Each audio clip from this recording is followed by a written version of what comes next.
Yang kedua, tajannub kasratis su'ali wa 'udlil masail. Jauhkan dengan banyak bertanya dan juga benda-benda yang payah-payah. Benda yang payah duk bincang buat apa.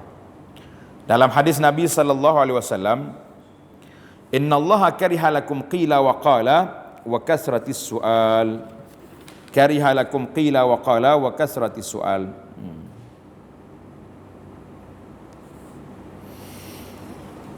Nabi kita, Allah Ta'ala tak suka bagi kamu qila wa qala, banyak cakap gitu begini, dan banyak bertanya, wa idha'atal mal, dan mensia-siakan harta. Mana harta kita tidak urus dengan baik. Hadis ini dikeluarkan oleh At-Tabarani. Dalam takhrij yang lain dia kata dikeluar juga oleh Imam Ahmad, dan juga dalam Bukhari dan Muslim dengan lafaz yang berlainan. Yang ketiga, dalam hadis juga Nabi kita sabda, a'zamun nasi jurman, manusia yang berat kesalahan dia, man sa'ala an syai'in lam yuharram fa hurrima min ajli mas'alati. Dia tanya benda yang tak haram, asalnya tidak haram, tapi dia pergi tanya yang menyebabkan benda tu jadi haram dengan sebab dia, maka itu satu kesalahan yang besar. Hadis ini diriwayatkan oleh Imam Al-Bukhari dalam kitab Al-Iqtisam. Yang ketiga, al-bu'du 'anil ikhtilaf wat tafarruq bid-din. Jauhkan daripada ikhtilaf, berbeza pandangan dan berpecah belah dalam perkara agama. Jadi jangan duduk balah. Allah sebut di sini wa anna hazi ummatukum ummatan wahidah. Ini umat kamu ni umat yang satu. Jadi kalau umat yang satu, kenapa nak berkelahi? Surah Al-Mu'minun 52. Wa qala ta'ala wa'tasimu bihablillahi jami'an wa la tafarraqu. Surah Ali Imran ayat 103. Berpeganglah semua dengan agama Allah, jangan berpecah belah. Masalah yang keempat, raddul masail mutanaza' fiha ila al-kitab was sunnah. Hendaklah kita kembalikan semua perkara-perkara yang menjadi perselisihan pendapat kepada Al-Quran dan juga hadis Nabi sallallahu alaihi wasallam, amalan biqaulillahi ta'ala, kerana beramal dengan firman Allah Ta'ala, fa in tanaza'tum fi syai' farudduhu ila Allahi war Rasul. Kalau kamu berbantah, selisih pandangan adalah satu benda, maka kembalilah kepada Allah, iaitu Al-Quran, dan Rasulnya, iaitulah kepada sunnah. Surah An-Nisa 59. Dan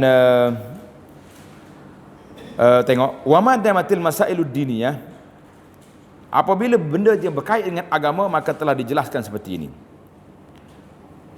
Jadi wa ma damal asl allazi yurja ilaihi inda tahakkum ma'luman, kalau kita sudah tahu tempat nak kembali ketika berlaku selisih pandangan sudah maklum, fala ma'na lil ikhtilaf wala majala lahu. Mana tak ada sebab lagi kita nak berkelahi. Cuma hari ni kenapa sukar sangat kita umat Islam ni untuk bersatu? Kenapa? Sebab kita ada sumber, tapi cara penafsiran sumber itu agak susah.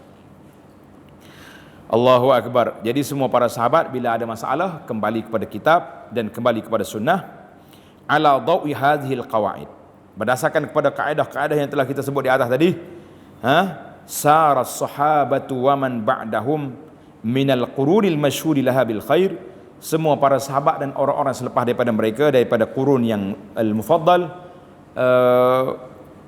melaluinya, walam yaqa' bainahum ikhtilaf illa fi masail ma'dudah. Jadi tidak berlakunya perbezaan pandangan kecuali masalah-masalah yang agak terhad. Sebab apa? Sebab apa berlaku khilaf di kalangan ulama besar? Marji'uhu at-tafawut fi fahmin nusus. Berbeza kefahaman tentang nas. Ada kata nas ni macam ni, ada kata tak macam ni. Yang sangat ketara tuan-tuan nampak sangat di antara dua madrasah yang besar, iaitulah madrasah Ahlul Hadis di Hijaz dengan madrasah Ahlul Ra'yi fil Iraq. Ahlul Hadis dia berpegang dengan nas hadis. Ahlul Ra'yi di Iraq, sebagaimana yang diasaskan madrasahnya oleh Abdullah bin Mas'ud dan diikuti oleh ulama yang lain, maka masyhur di kalangan ulama pengikut Imam Abu Hanifah dikenali dengan nama Ahlul Ra'yi, kerana mereka banyak menggunakan qiyas dan banyak menggali nas dan tentang matlamatnya. Contoh yang paling ketara tuan-tuan nampak hari ni, perbezaan di antara ulama fiqh Ia mengatakan zakat fitrah itu mesti dengan qut, dengan makanan. Tapi apa ahli ra'yi kata tak apa dengan harga. Lama berjalan. Mari zaman kita hari ni semua mazhab tempat kita ni Syafi'i ambil pandangan Abu Hanifah, ia mengatakan zakat fitrah boleh bayar dengan qimah, dengan harga. Kerana masalahnya besar. Banyak cerita. Baiklah. Itu di antara sebab perbezaan pandangan tafawud fi nusus wa anna ba'dhum kana ya'lamu minha ma yakhfa 'ala al-ba'd al-akhar. Dan mungkin sebahagian ulama tu memahami yang lain tak apa faham dalam masalah yang tersebut. Itu biasalah. Sebagai manusia, hebat mana manusia pun ada masing-masing ada kelemahannya sendiri. Kita nampak adabul khilaf itu penting, karena itulah mereka tidak berkelahi.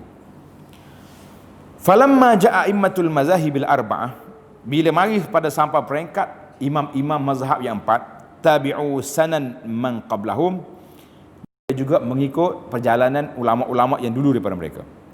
Ada sebahagiannya aqrabu ila sunnah, lebih hampir kepada sunnah, kal hijaziyin, seperti ulama ahlul Hijaz yang disebut dengan nama madrasah ahlul hadis. Jadi kenapa? Karena ramai ulama-ulama Hijaz ni hamalatus sunnah warwatul asar. Jadi ramai orang yang memaham yang menghafal hadis dan memaham rawi-rawi kepada asar.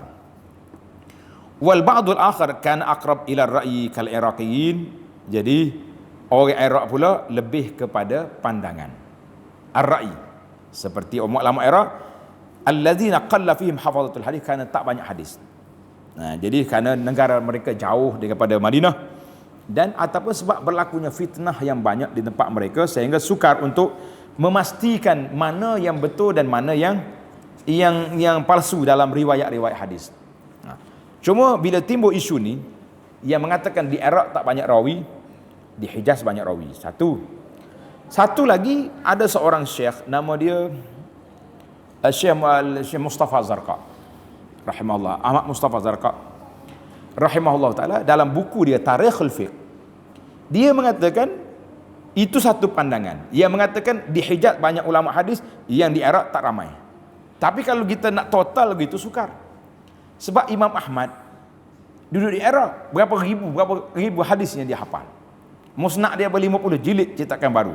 Takkan kita nak kata tak cukup hadis? Ataupun satu pandangan lagi, Zarqa kata rahimahullah, mereka memang mempunyai pendekatan yang berbeza dari sudut mengorek dan menggali nas. Jadi dia lebih kepada mencari maqasid. Apakah tujuan sebenar daripada zakatul fitri? Untuk apa? Adakah untuk orang miskin makan saja? Orang miskin pun nak pakai, nak baju gaya, nak beli barang-barang, maka harga itu lebih bertepatan dengan kehendak syarak dalam zakatul fitri. Wallahu alam, itu perbincangan. Allahu akbar. Jadi bazala haula'il a'immatu aqsa ma fi wus'ihim fi ta'rifin nas bihadzal din wa hidayatihim bihi. Mereka imam-imam yang besar telah pun berusaha untuk mengajar manusia dengan ilmu agama ini dan membimbing manusia dengannya. Wa kanu yanhauna an taqlidihim. Walaupun mereka imam besar, tapi mereka tak benar orang taklid, semata-mata ikut mereka. Wa yaqulun, mereka kata apa? La yajuzu li ahadin an yaqula qaulana min ghairi an ya'rifa dalilana. Tidak boleh seorang ambil pandangan kami tanpa dia mengetahui di manakah dalil kami.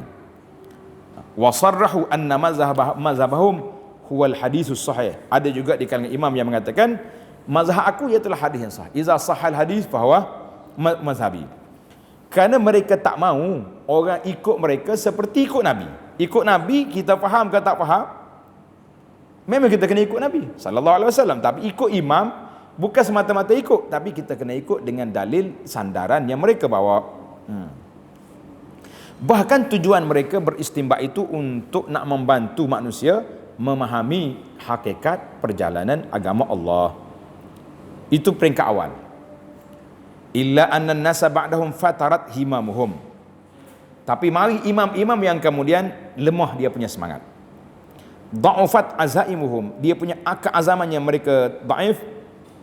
maka taharrakat fihi gharizatul muhakati wat taqlid, mereka lebih senang ikut apa yang ulama-ulama dulu sudah kata. Maka timbullah imam-imam mazhab. Jadi semua orang mari yang kemudian itu pakai kata apa yang ada dalam kitab mazhab ni pakai jadi ya. Dia tak korek dah. Maka timbullah kalau kita tengok dalam kitab itu berlegar kata di para ulama dalam ilmu tarikh tasyri' mengatakan fiqh kita ni berlegar di antara ringkasan, matan, mukhtasar, syarah, hawashi, kemudian mukhtasar balik, jadi lagu itu. Contohnya kitab Al-Mukhtasar Al-Muzani. Mari ulama-ulama pula pakai syarah dia. Al-Hawil Kabir Mukhtasar Muzani. At-Ta'liqat Al-Kubra li Qadi Abi Thayyib Mukhtasar Muzani. Kemudian mari ulama lain pula. Contohnya Al-Imam Ar-Rafi'i dalam kitabnya Al-Aziz Al-Rafi'i. Mari Imam Nawawi mukhtasar dia dalam Ar-Rawdah. Jadi mari orang lain pula mukhtasar, mari orang lain pula tambah pula syarah. Jadi dia main di antara mukhtasar, syarah, mukhtasar, hawashi dan berbagai-bagai, tapi berlega di antara nusus yang disebut oleh imam, mereka tidak lagi pergi kepada nas. Nah, makanya sehingga sampai kepada peringkat waqad balagal ghulub fi istiqati biha ulil a'immah. Ada sebahagian ulama yang kemudian ni terlalu sehingga ghulu kepada berpegang pada pandangan imam, sehingga Al-Qarhi dalam ulama mazhab Hambali mazhab Hanafi mengatakan kullu ayatin, semua ayat-ayat, au hadisin ataupun hadis, yukhalifu ma alaihi ashabuna, ia menyalahi pandangan imam-imam kita, fahuwa muawwalun au mansukh. Sama ada hadis tu kena takwil ataupun hadis itu mansukh. Maknanya pendapat imam tu yang asal, nas sama ada takwil ataupun mansukh. Maka dengan berlakunya taklid dan ta'assub kepada mazhab-mazhab, faqadatil ummatul hidayata bil kitab was sunnah, maka kehilanganlah umat ini daripada menggali petunjuk daripada Quran dan hadis. Wa hadatsal qaul bin sidabi bil ijtihad, maka jadilah keluarlah kata-kata pintu ijtihad telah ditutup. Wasaratis syari'atu hiya aqwalul fuqaha. Jadi syariah itu ialah pandangan ahli fiqh. Wa aqwalul fuqaha hiya syariah. Pandangan ahli fiqh itulah syariat. Wa tubira kullu man yakhruju an aqwalil fuqaha mubtadi'an la yusaqu bi aqwal. Jadi siapa-siapa yang tak ikut pandangan ahli fiqh ni dikira orang itu mubtadi', orang itu ahli bid'ah yang tidak boleh diambil kata-katanya, wala yu'tadu bi fatawi, fatwa dia tidak boleh dipakai. Apa jadi? Allahu Akbar. Ini di antara sebab, faktor. Wa kana mimma sa'ada 'ala intishari hadhihi ar-ruh ar-raj'iyyah. Di antara sebab tersebarnya semangat orang panggil kebekuan fiqh ni sebab apa? Kerana pemerintah-pemerintah dan orang-orang kaya apabila membina sekolah-sekolah, universiti-universiti pada masa itu, mereka akan khususkan pengajian ini mengikut mazhab. Sekolah ni untuk Syafi'i, ini untuk Hanafi, ini untuk ani. Jadi apa jadi? Maka fakana zalika min asbabil iqbali ala tilkal mazahib. Jadi semua orang nak mengajar sini ikut mazhab sekolah itu sendiri, mazhab kerajaan. Muhafazatan alal arzaq, kerana nak jaga rezeki yang telah disusun di sekolah ataupun oleh pihak pemerintah pada waktu itu. Ini satu cerita. Cerita ini saya baca apa yang ada dalam kitab ni. Sa'al Abu Zur'ah Syaikhahu Al-Bulqini. Abu Zur'ah ni seorang ulama yang hebat. Dia tanya tok guru dia Al-Bulqini rahmatullahi alal jami'. Qala ma taqsiru Syekh Taqiyuddin As-Subki anil ijtihad wa qad istakmala alatahu. Kenapa Syekh ni Subki tak mau ijtihad sedangkan dia sudah cukup alat untuk berijtihad? Sakatal Bulqi. Syekh Bulqi tak mau komen. Senyap. Macam kita lah, kadang-kadang kita pun tak mau komen. Ana baca ada dalam kitab ni ya ni. Faqala Abu Zur'ah. Abu Zur'ah kata, Syekh, saya rasa lah, pandangan saya. Fama indi anna limtina an zalika illa lil wazaif. Saya rasalah orang tak berani ijtihad zaman ini kerana jawatan yang telah diperuntukkan kepada ahli fiqh di atas mazhab yang empat ini Siapa dia keluar daripada mazhab 4 ini, mereka tak akan dapat apa-apa lagi. Mereka tidak akan lantik menjadi qadi, mereka tidak akan dibenarkan bermulakan fatwa, dan wa nusibat ilaihil bid'atu, mereka juga dikatakan ahlul bid'ah. Itu pandangan Abu Zur'ah. Apa jadi? Fabtasamal Bulqini wa wafaqahu ala zalik. Syekh Bulqini senyum, dia kata betul lah tu. Maknanya tekanan kehidupan pada situ kadang-kadang menyebabkan kita. Jadi sama kita ini pun sama juga. Kenapa kita tak berani nak menyatakan kebenaran? Takut kena buang daripada sekolah ni, kena pecat daripada tempat kita mengajar ni, nanti orang kampung boikot kita. Ini berlaku. Maknanya kata orang, sejarah tu at-tarikh yu'idu nafsahu. Sejarah mesti berulang. Cuma orang lain ni. Dulu orang lain, sekarang orang lain.